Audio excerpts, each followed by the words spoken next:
مسعود موجودہ سیاسی ڈھانچہ چونکہ خود بخود تیزی سے گرتا جا رہا ہے، اس لیے اب تمام سیاسی اور غیر سیاسی قوتیں اس سے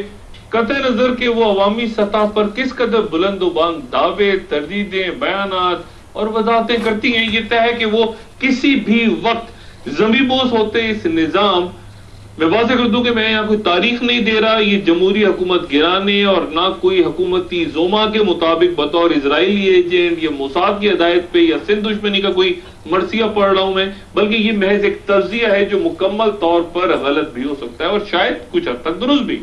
اور خواہ ناظرین اسے پسند کریں یا اسے شدید نفرت کریں، درست تصور کریں یا غلط، یہ ان کا حق اور فیصلہ ہے۔ اور یہاں یہ بھی وضاحت کرتا چلوں کہ پھر اس زمیں بوس ہوتے نظام کے تذکرے کی طرف صرف ریکارڈ کی درستگی کے لیے وہاں پہ اس نقطے پہ واپس آنے سے پہلے میں ضروری تصور کرتا ہوں کہ دسمبر میں اس نظام کے خاتمے کی تاریخ میں نے نہیں، میرے بہت ہی معتبر ساتھی صحافی نے 7 دسمبر کے حوالے سے دیتے یہ کہا تھا کہ انہوں نے یہ تاریخ زرداری صاحب کو بھی بیان کر دی تھی، اور میں نے صرف NRO کے حوالے سے حکومت کے لیے ممکنہ تباہ کن نتائج کے بعد پیدا ہوتے منظرنامے پہ صرف یہی مصرع گنگنانے کی گستاخی کی تھی کہ اسے کہنا دسمبر آ گیا ہے، اور پھر ایوانوں سے جو خونخوار رد عمل سامنے آیا میں اس پر تبصرے سے یوں گریز کرتا ہوں کہ کم سے کم ایک سیکولر نظریہ سے وابستہ جماعت کے قائدین کے لبوں سے اسرائیلی ایجنٹ یا پھر طالبان سے بھی آگے بڑھ کے یہ کہنا کہ ایوان صدر پہ صرف نگاہ ڈالی گئی تو ہاتھ کاٹ دیے جائیں گے، صرف نگاہ ڈالی گئی، اس طرح کی سزاؤں کا اعلان، میں نہیں سمجھتا کہ کیوں، کہاں اور کس نے یہ حکمت عملی ترتیب دی کہ مدافعانہ انداز سیاست ترک کر کے، جو کہ شاید درست فیصلہ بھی ہوگا، لیکن پھر وہ لب و لہجہ اختیار کیا جائے جو کہ ایک ایسی جماعت کا جو کہ ملک کے اہم اور حساس ترین عہدے اپنے پاس رکھتی ہو، اور یہی انداز اختیار کرتی کرتی اب مکمل طور پر بیرونی حمایت سے محروم اور ملک کی ہر چھوٹی بڑی جماعت کی حمایت کی اس کی بری طرح محتاج ہو چکی ہو، اس کے لیے شاید انتہائی نامناسب ہے۔ بھیانک غلطی کہ آپ ایسے تصادم کی طرف جائیں جس کا مد مقابل سے کہیں زیادہ نقصان خود آپ کو پہنچے۔ عدلی اور فوج کے خلاف بھی عجب لب و لہجہ، ذرائع ابلاغ کے ایک حصے یقیناً جس میں میں شامل نہیں ہوں گا، اسے گالیاں، اور حکمت عملی شاید یہ کہ اگر یہ نظام گرے، بساط لپیٹی جائے، تو اس کھیل کا اختتام ایک ناکام طرز حکمرانی اور بدترین حالیہ یا سابقہ بدعنوانیوں پر صادر ہوتے منصفانہ فیصلوں کا نتیجہ قرار دیے جانے کے بجائے اسے مظلومیت کے لبادے میں کچھ اس طرح لپیٹ دیا جائے کہ یہ سب کچھ بدعمالیوں کا نہیں بلکہ کسی ایک صوبے سے تعلق یا اسٹیبلشمنٹ سے ازلی دشمنی اور عوام کی اس منتخب اور نمائندہ قیادت کا ایک فطری انجام ہے جو کہ اس ملک کو ایک پاک باز، ایماندار، انتہائی قابل احترام، معزز اور عوام کے دلوں پر راج کرتے، دن رات ان کے دکھوں میں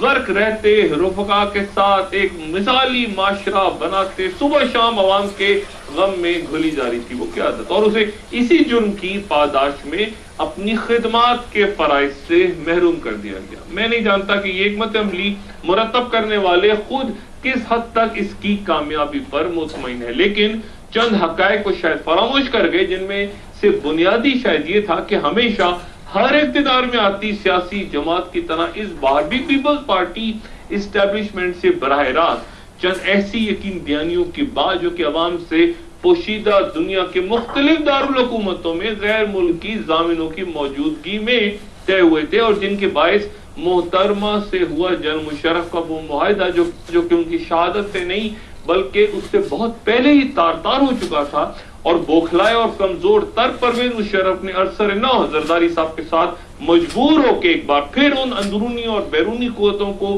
ضامن بناتے تیار کیا جہاں پہلے انہیں گارڈ آف آنر اور پھر ایک سرکاری پروٹوکول کے ساتھ ملک سے انتہائی عزت و تقریب کے ساتھ روانہ کر دیا گیا۔ زرداری صاحب کی جب تک اسٹیبلشمنٹ کے ساتھ تعلقات انتہائی خوشگوار رہے، جو کہ ان کو غالباً محسوس ہوتا ہوگا پہلے اور اب شاید نہ ہوتا ہو یا شاید ہوتا ہو، یا جب تک آزاد عدلیہ بحال نہیں ہوئی تھی اور جب تک تمام تر غیر ملکی ضامن ان کے طرز حکمرانی پہ کچھ بھی کہنے سے گریزاں تھے، انہیں شاید یہ اندازہ نہ ہوا ہو کہ یہ تمام تر سیاسی ڈھانچہ انہیں انہی قوتوں نے کھڑا کر کے دیا تھا جن سے وہ آج الجھتے ہیں اور الجھنا چاہتے ہیں، یا جسے وہ اپنی بہترین سیاسی حکمت عملی تصور کیا کرتے ہیں۔ اور یہ بھی فراموش کر دیا گیا کہ خواہ کتنی ہی بحرانی کیفیت کیوں نہ درپیش ہو، وہ افواج پاکستان کے سپریم کمانڈر اور مسند صدارت پہ فائز ہیں، جہاں لبوں سے ادا ہوتا ہر غیر محتاط جملہ نہ صرف ان کی ذات اور جماعت بلکہ ریاست کے وجود کو بھی ہلا سکتا ہے، اور ایسا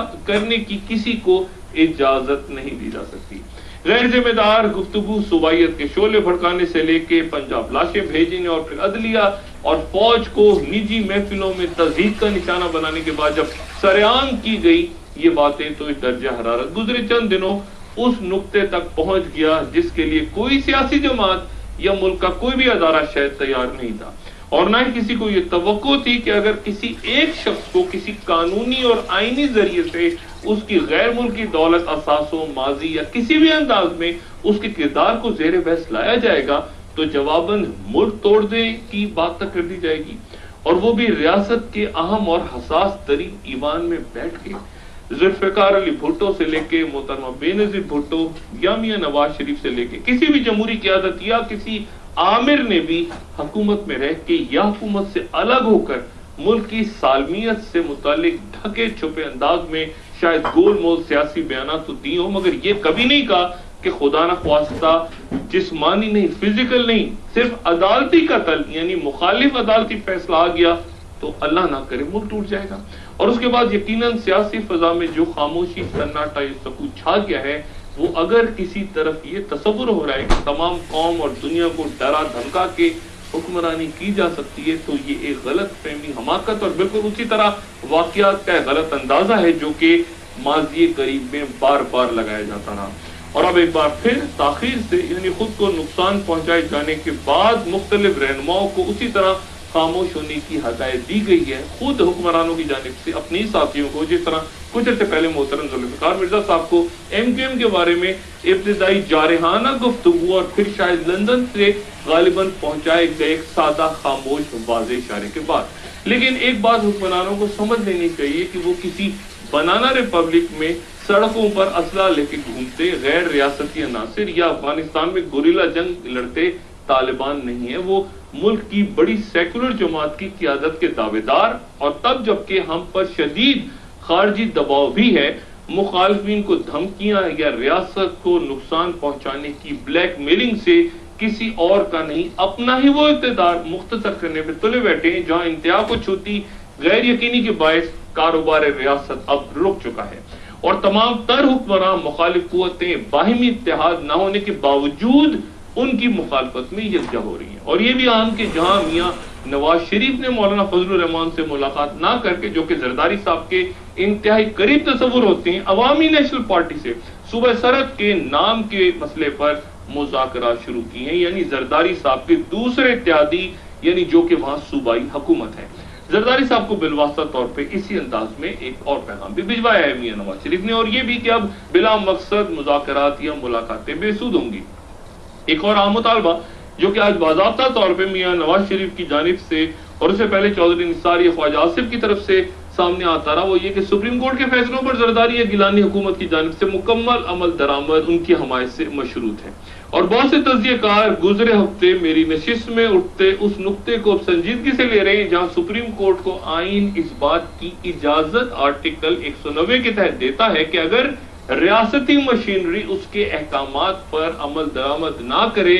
تو سپریم کورٹ افواج پاکستان کو اسی طرح مدد کے لیے طلب کر سکتی ہے جس طرح جسٹس سجاد علی شاہ نے جنرل جہانگیر کرامت کو لکھے گئے خط کی صورت کیا تھا۔ اور یقیناً فوج موجودہ حالات میں جن پیچیدہ محاذوں پہ الجھی ہے وہ حکمرانوں کی جانب سے اسے اس امتحان میں ڈالنے سے پرہیز جاتی ہے۔ سویلین اداروں سے ہی سپریم کورٹ کے فیصلوں پر عمل درآمد ہونا چاہیے، اور یہی وہ لمحات ہیں جب تیزی سے دباؤ میں آتے اور تنہا ہوتے زرداری صاحب کو جذباتی نہیں سیاسی فیصلے کرنے ہیں، اور کسی طرح اگر ممکن ہو سکے تو نہ صرف یہ کہ غیر محتاج بلکہ ان عجب بیانات کا بھی کچھ حل تلاش کیا جائے۔ مثلا محترم وزیر داخلہ رحمان ملک صاحب سے پاکستان میں بلیک واٹر کی موجودگی کا پوچھا گیا، بلیک واٹر تنظیم کے بارے میں، تو رحمان ملک صاحب نے فرمایا کہ black water is not available in Pakistan, black water is not available in Pakistan. یا پھر خود گیلانی صاحب نے تازہ ترین ایک انکشاف یہ کیا ہے کہ انہوں نے ایٹم بم دیکھا ہے اور وہ کئی بار ایٹمی پلانٹ کا دورہ کر چکے ہیں. شکر ہے کسی نے وزیر اعظم سے اس بیان کے بعد یہ نہیں پوچھ لیا کہ جناب وزیر اعظم ایٹم بم ہوتا کس طرح کا ہے, اس کی شکل, اس کا حلیہ کیا تھا, اور شکر ہے یہ سوال نہیں کیا گیا, ورنہ خدا جانے وہ اور کیا قیامتیں ڈھا بیٹھتے.